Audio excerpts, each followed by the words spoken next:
Okay, so 8.4 is vectors and dot products.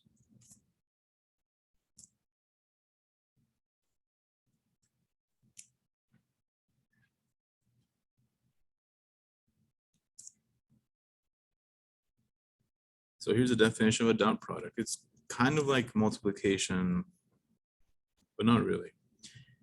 So let vector v, just some general vector, equal to ai plus bj, and vector u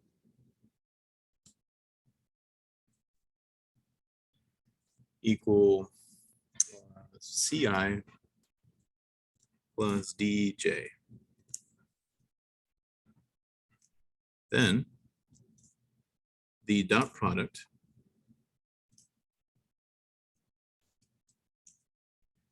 of v, so then it's just like a little dot, kind of like a times, v dot u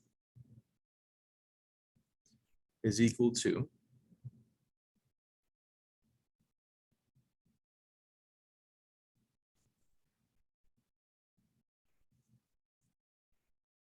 a times c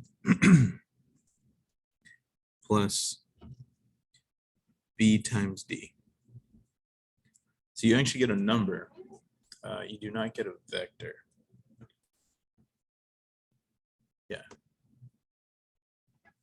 So for example, super easy. So given a vector v, so let's do this guy right here. 2i plus 3j. And w is equal to 5i plus minus 6j.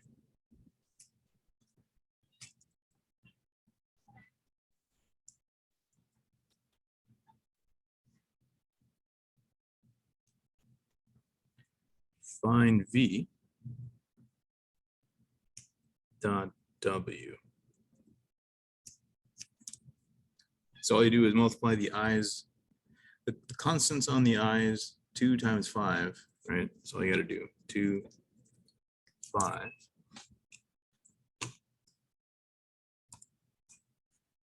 Plus the j's, 3 to negative 6.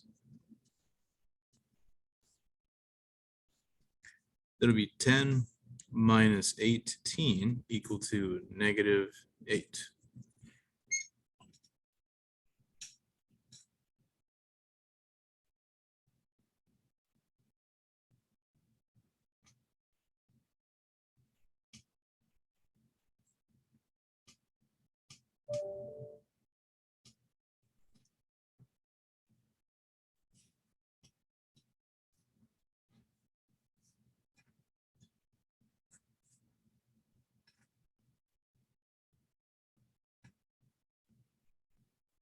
Okay, but yeah, no big deal, right?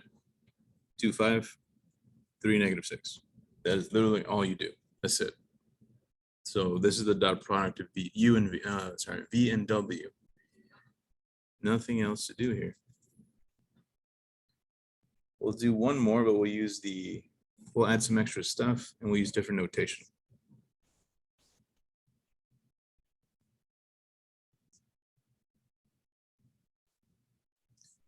So given v equal to 2, 3,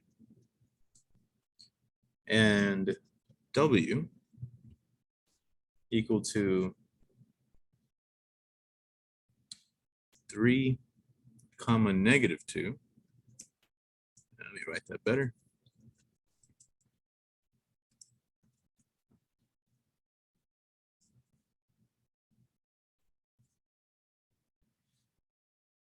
Three, negative 2. There we go. Part A. Find v dot w. So notice it's a different notation, but you're going to do the exact same thing. 2 times 3 plus 3 times negative 2. 2 times 3 is 6. This is also 6, but negative. So 0.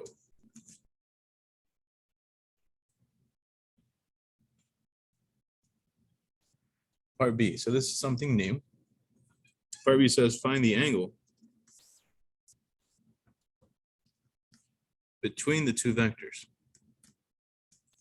between V and W. Okay. So it's just a formula, nothing insane. Theta is equal to cosine inverse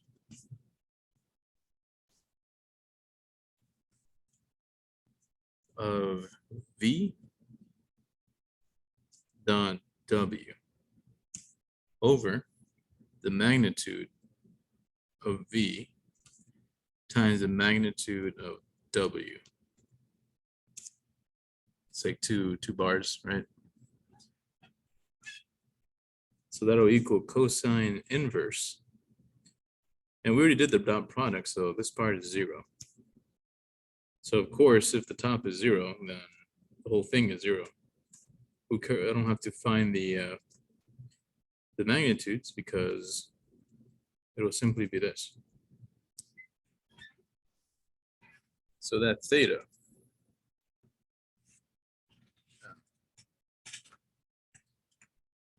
we need a calculator.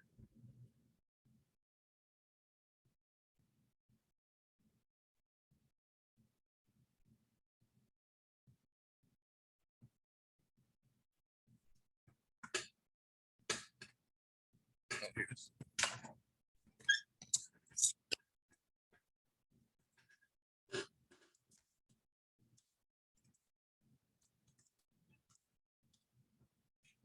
So it's going to be 90 degrees. So another way to think about this is whenever you have a dot product, see how we got a 0 here? Whenever this happens, then you can assume that the vectors are at a 90 degree angle. So they're separated with a 90 degree, they are perpendicular to each other. They are orthogonal to each other. Either way, it's all the same.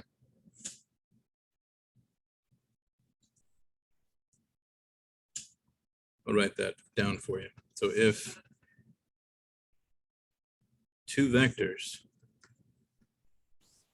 v dot whatever, right, equals 0, then they are perpendicular to each other.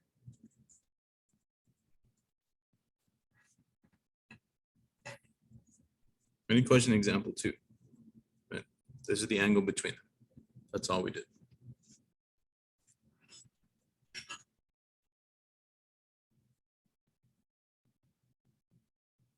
So the first few problems are just going to be find the dot product, and then it'll move on to find the angle between two vectors. And then the last thing, I believe, is this strange idea. I think I'll need another page for this. You guys cool on this page? There's no rush.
Example 3.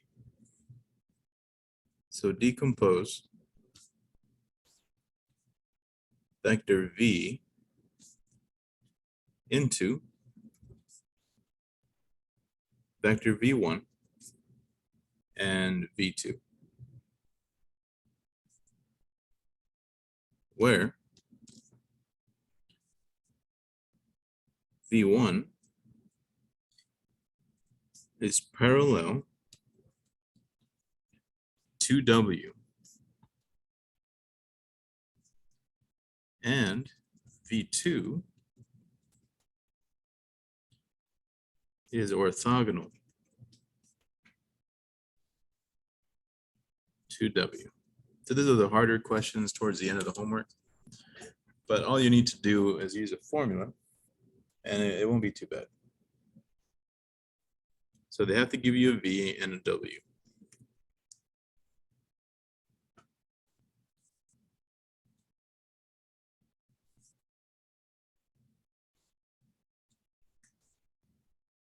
That's a W, not a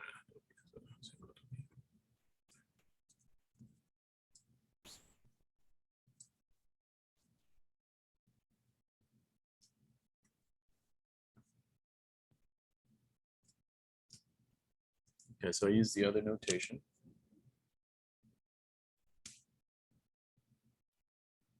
So the formula for V1, so they want us to find V1 and V2. So basically we're taking the V and we're breaking it into two different vectors that have the following properties. V1 is parallel to W and V2 is orthogonal to W. Okay. All right, so V1 is equal to this formula. They do the dot product of V and W and divide, and then times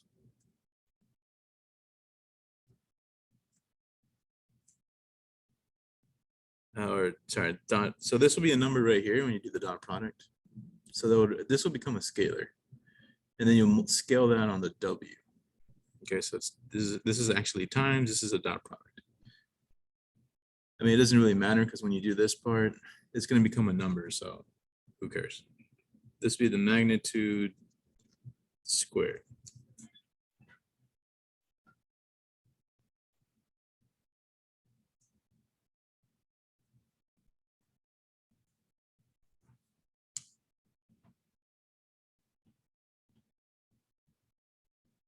All right, now V2 is super easy. V2 is just equal to the original V minus V1.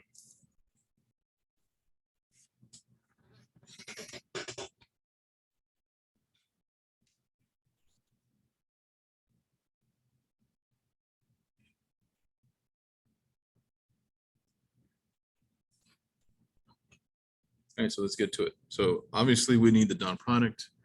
We need a magnitude. So let's find that crap first. So V dot W is going to equal 12 times -1 plus 4 times 1. So -12 plus 4 is -8.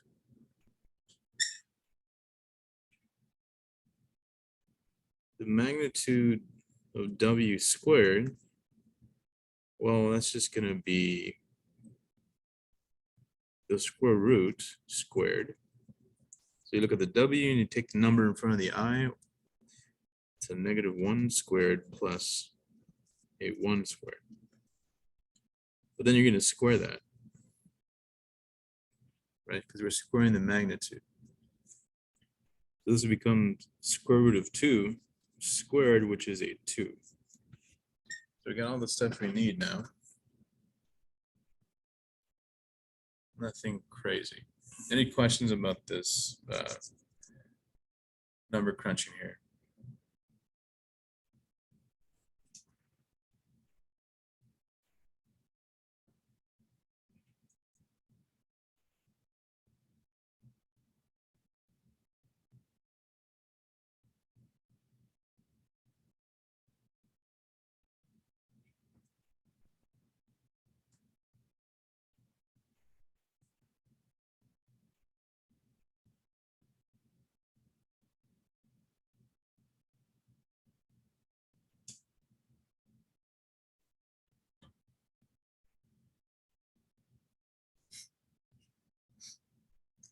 Okay. So let's go ahead and calculate V1. So V1 is equal to, all right, here's the formula. I'm gonna write the formula down just so it's easier to follow.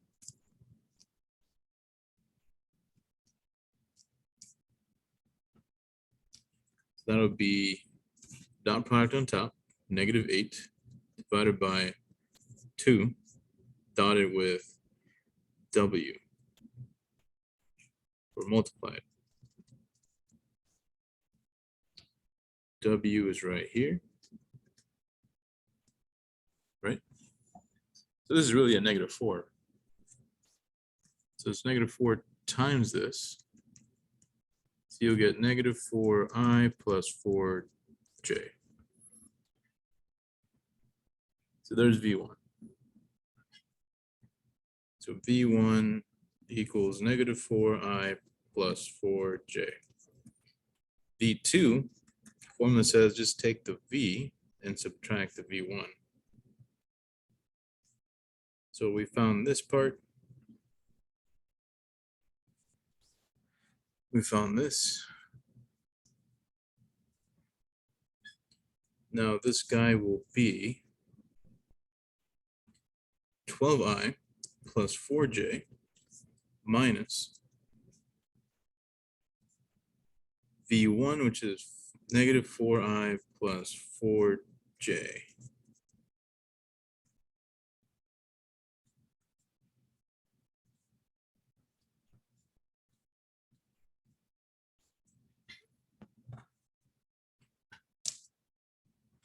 To distribute the minus, see how this swaps, right? So be careful when you do this. Minus the entire thing. Anyway, we were going to get 4 plus 12, 12 plus, I'm sorry, 12 plus 4, 16, 4 minus 4. So you don't really have to write the j, but this kind of emphasizes it. If there's no j component, then it's assumed to be 0. Or you can write it this way if you want. That way it's not as weird. Because technically this would be the same as 16i. So there is vector v. So they wanted the v1, so write them down one more time.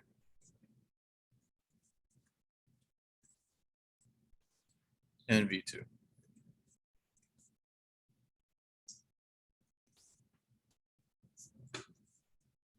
So that's how you find both using the formulas. Once you find the first one, the other one's pretty easy. Are there any questions on these steps here?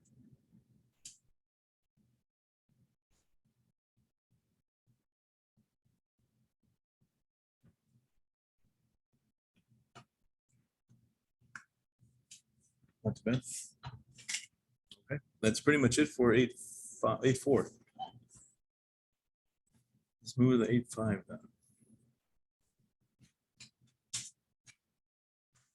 I think this might be the end.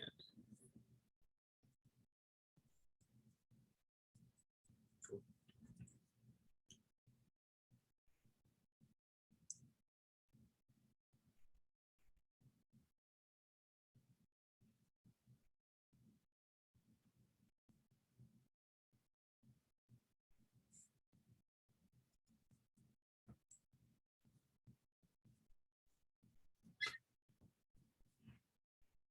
Okay, let's move on to 8.5 then.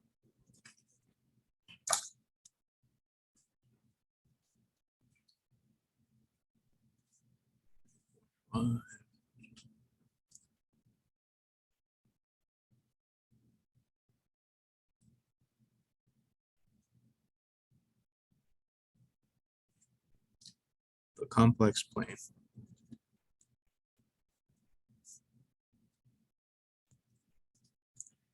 Before we start, let me pause this.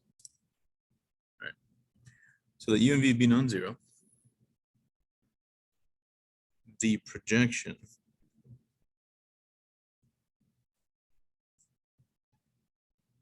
of U onto V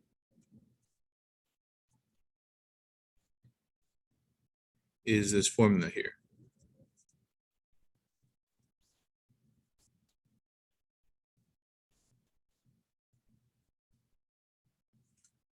Okay, so I just wrote the same thing. Who cares?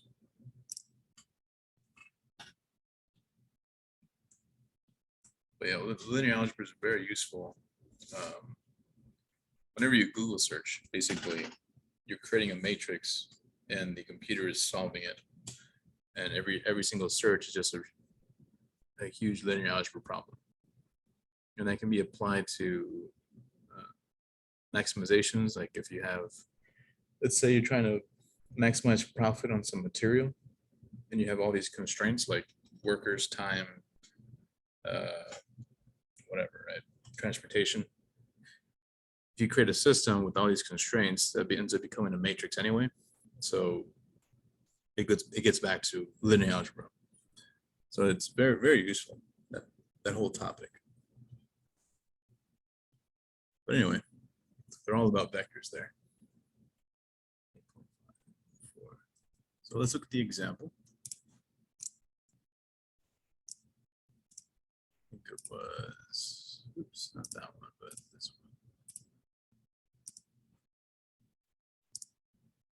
Here, so find the projection of U onto V. So example 1,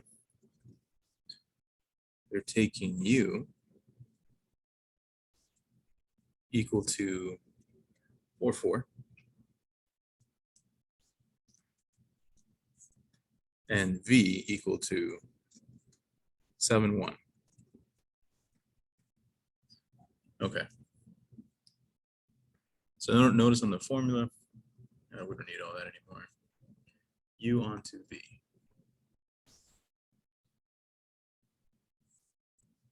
Got to write the question.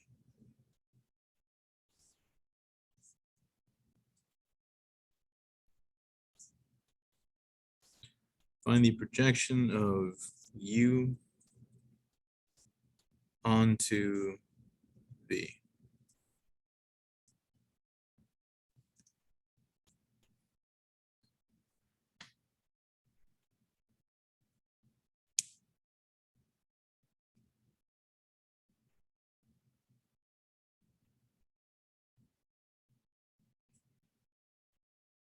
Okay. So notice we have a dot product and a magnitude. So let's find that first. U dot V would equal 4 times 7 plus 4 times 1. Whatever that is. Then we also need the magnitude of V squared.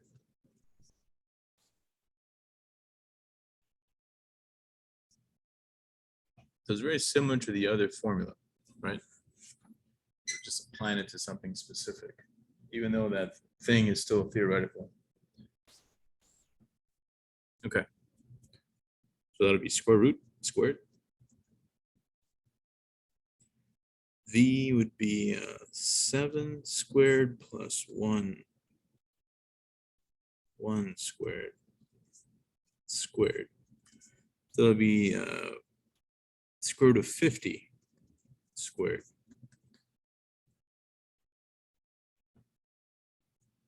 Four times 7, what is that? 28 plus 4.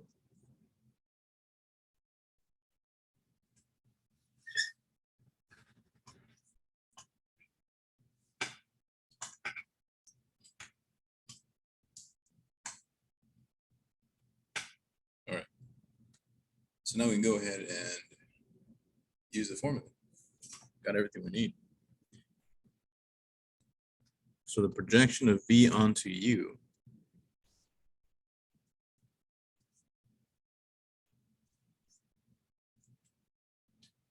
that's going to be U dot V. I guess I'll show the formula one more time.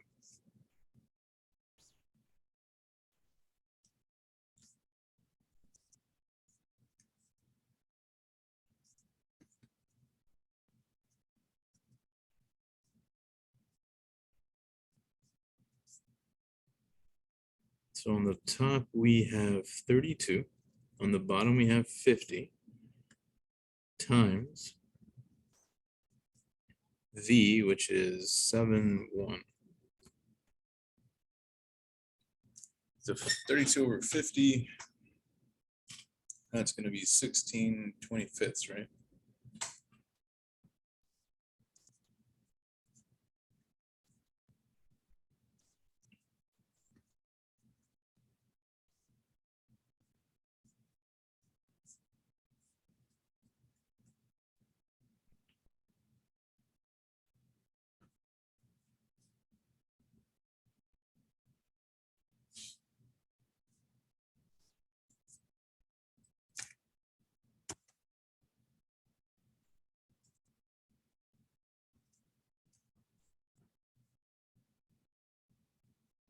So multiply it out, and you'll get 112 over 25, comma 16 over 25. That'll be your vector.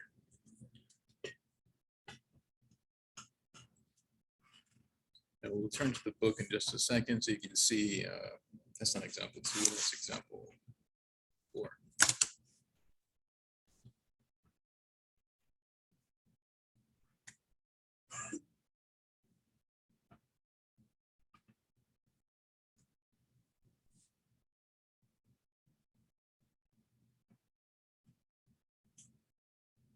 Okay. So visually, what the heck does that mean? What did we just do? Okay. This is what we're doing. Okay. So U and V be non-zero vectors such as U is equal to W1 plus W2. So where W1, W2 are orthogonal to W1, I'm sorry, where W1, W2 are orthogonal and W1 is parallel to V. Okay, so here's the picture. The W2 and W1 are orthogonal to each other, right?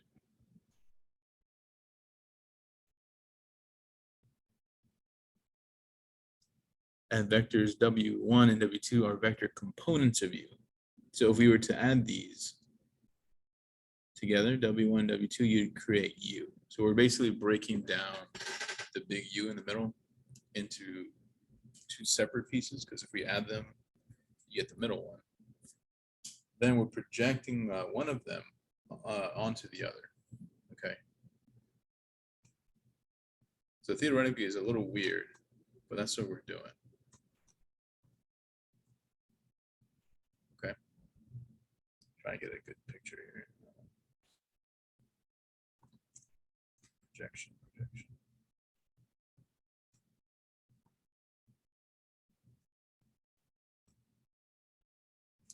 Maybe there's a better one here.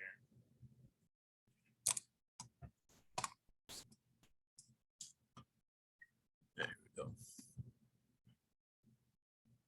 Projection of A onto B. So they're moving this guy here, this A. So they're projecting it on top of B. B was originally going this way. So that's all the formula does.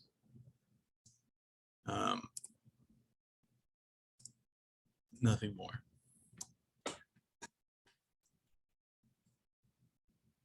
Here are some cool alternate versions of it. Here's a matrix representation. I do not think, I'm trying to think of a place where you would use it. Here we go, here's a good one. I'm not going to give you any questions like this, I actually took them out. But if you're wondering, why should I care, right? It's questions like this, finding a force.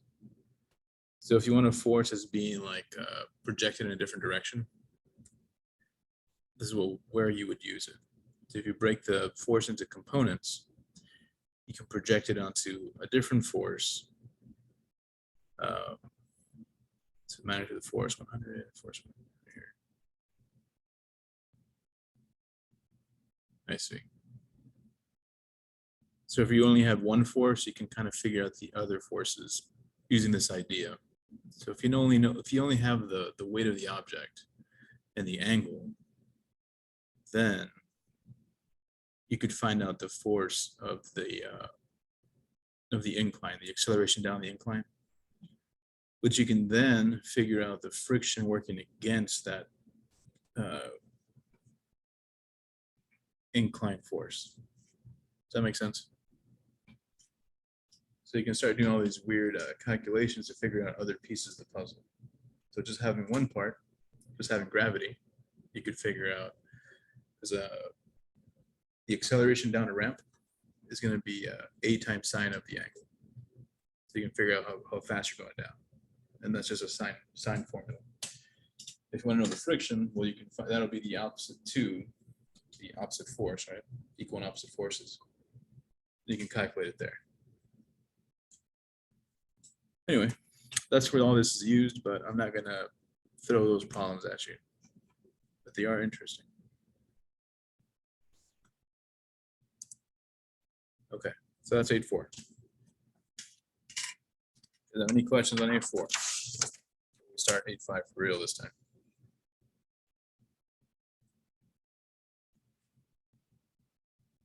I think we have time. Yeah.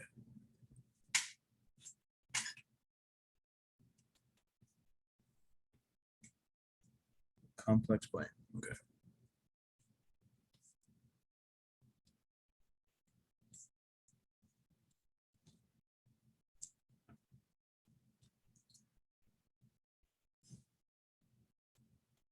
So in this section, well, number one, you guys know what a complex plane is. Assume you know what a regular plane is, right?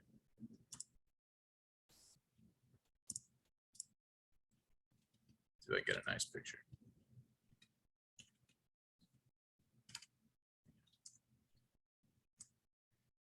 Here we go. I'm gonna check this out. Let's go to Wiki, I guess.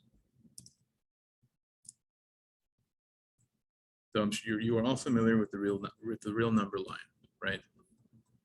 If you were to merge the real numbers with the complex numbers, that one's a little too trivial. This is too much. Sorry, this topic is real deep, but we're not going there. Not going there. Oh wait, is that it right there? Yeah, here we go. So we're sticking with 2 dimensions. So real numbers, 1, 2, 3, 4, 1.5, square root 7, all that garbage is along the horizontal line here. So go in this direction, back and forth, positive and negative, all the numbers you've ever dealt with.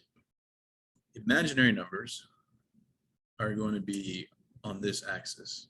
So if you were to join the imaginary and the real, you create the complex plane. That's all that means, right? So now, if you think about it, any complex number can be written with a real component plus an imaginary component. If this piece is 0, then you have a basic number, like the number 7, right? If it's not 0, well, then you have some imaginary number. If the x is 0, then you have just the complex part, like 2i or 3i. If you have both, then you're going to have what this is saying here, which we call z. Okay, so z and z bar are just some complex number. That's all that means. Okay, so the algebra of complex will be exactly the same as the algebra of basic numbers. So there's nothing really new here if you think about it. So if they say find the sum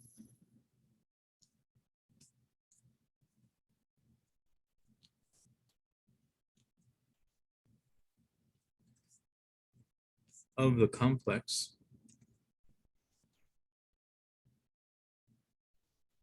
numbers, 3 plus I plus 4 plus 8i. So this is basically some complex number plus another complex number. Notice how it has a real number component and an imaginary component. But the actual addition is going to be just like we've been doing with algebra. So it's not anything new. You add the like terms, right? 3 plus 4, I plus 8i. That's it. So the first few problems would literally just be add some stuff, subtract some stuff, multiply. I don't think that is worth going over. Just remember that this is not a variable. This is an imaginary piece. That's the only thing you need to remember. But it will not change any of your calculations. Be the same stuff. Anyway, the next thing after that would be trying to find distance between points or between numbers. So just like we did back in regular basic numbers, you would use a distance formula. So we're going to do the same thing, but we're going to use these types of numbers. So find the distance between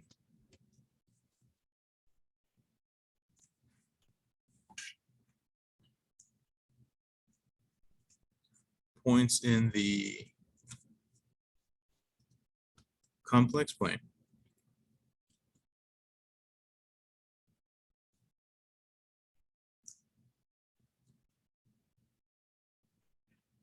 two plus 3i and 5 minus 2i.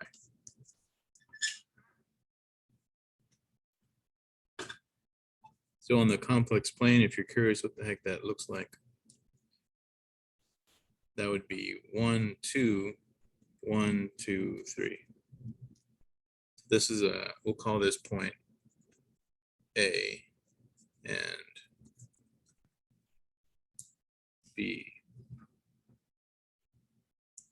So this is A. B would be 1, 2, 3, 4, 5, down 2 over here. So this is not real numbers. This is the real number line and the imaginary line.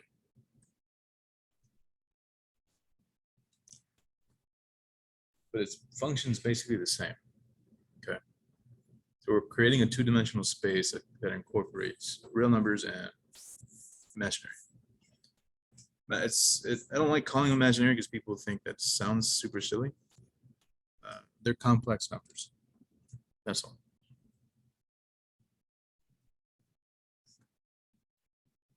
Oh, right. Distance. So the distance formula, which we'll call D, is equal to the square root. Just the same formula you've used in the past. You take B minus A squared plus T minus S squared. And I'll show you what the heck that is. So this is my A plus S, and this is my B plus T. So the numbers, right? AS, BT.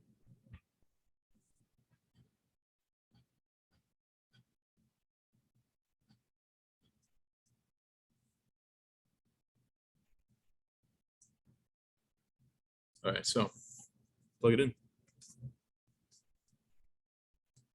Distance between the points will be 5 minus 2 plus -2 minus 3.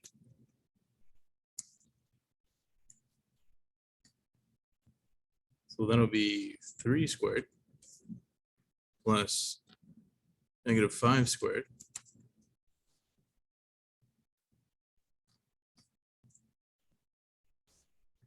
That'll be 9 plus 25.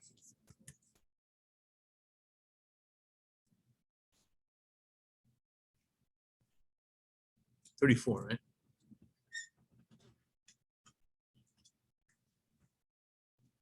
.83 units. That's how far apart they are. So this distance here is 5.83. And if you think about it, that's basically a hypotenuse that we calculated. You see that? That's actually how the distance formula was created. You find a hypotenuse, which is the shortest distance between 2 points in two-dimensional space. You can adjust the formula to 3 dimensions, but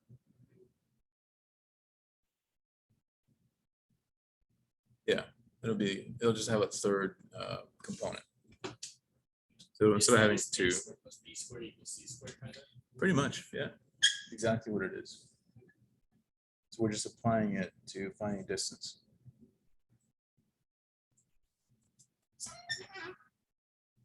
So when they say like all that fancy talk like triangulation and all that stuff, it's coming from literal triangles to find like all that law of sine stuff, law of cosine, all that stuff helps you find locations, places, distances. So it is all triangles.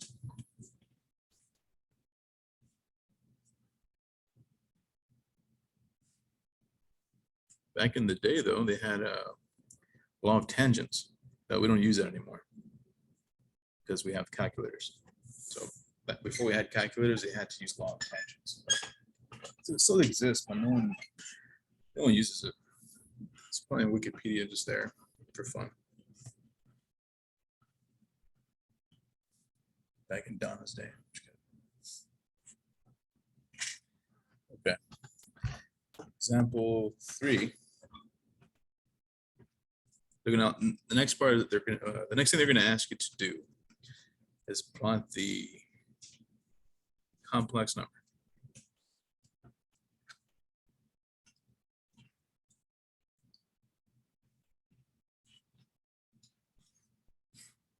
So plot this guy, -2 plus 3i, which we've kind of already done. Did it earlier, right? So the real number part again is the x-axis. So that'll be over here. The imaginary part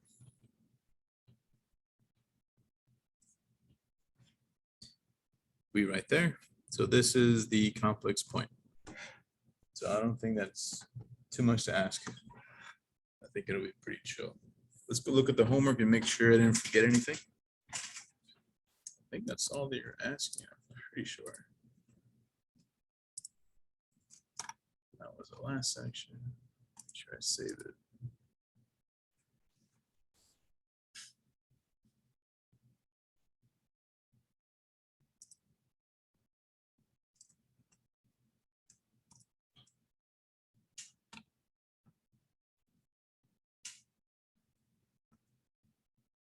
Some definition stuff. Now check out number 7. Match the complex number 1 plus 2i. As we said, 1 has to be the horizontal, so this is wrong. They're all wrong. Yeah, it has to be this guy. There's a 1 and then 2 for the imaginary piece. So it goes over 1 up 2. So don't miss those. Same stuff, just plot it on here. I believe you guys can add numbers together and subtract numbers. I'm pretty sure this section will be pretty chill. If you have questions, let me know. But that's pretty much it.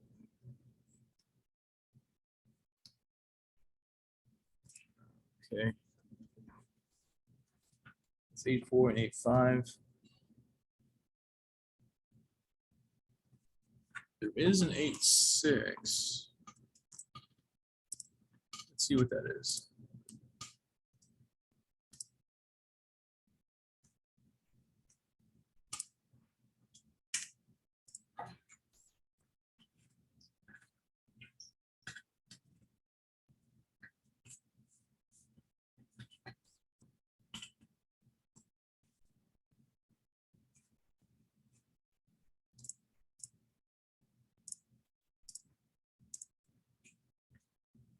looks like same nonsense. There's plot the thingy.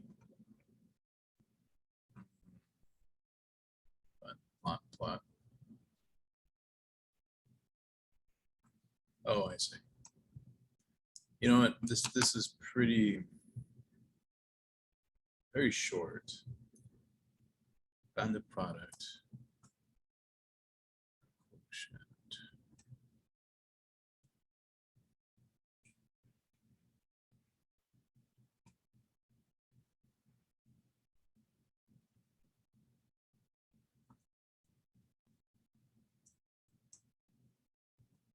That question sucks. Question sucks big time.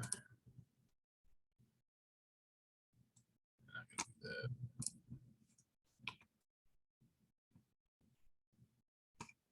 Okay. Yeah, also we'll just we'll go over this material during the review because it's very short. So yeah, we won't have an official 8.6. We'll just talk about it while we review test 3.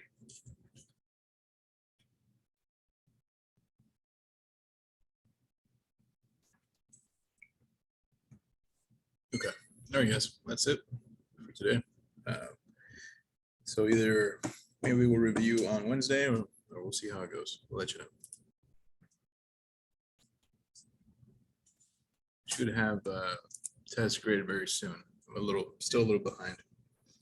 Will you open the new test up then after Wednesday? I'll try to open as soon as possible. All right, see you guys later.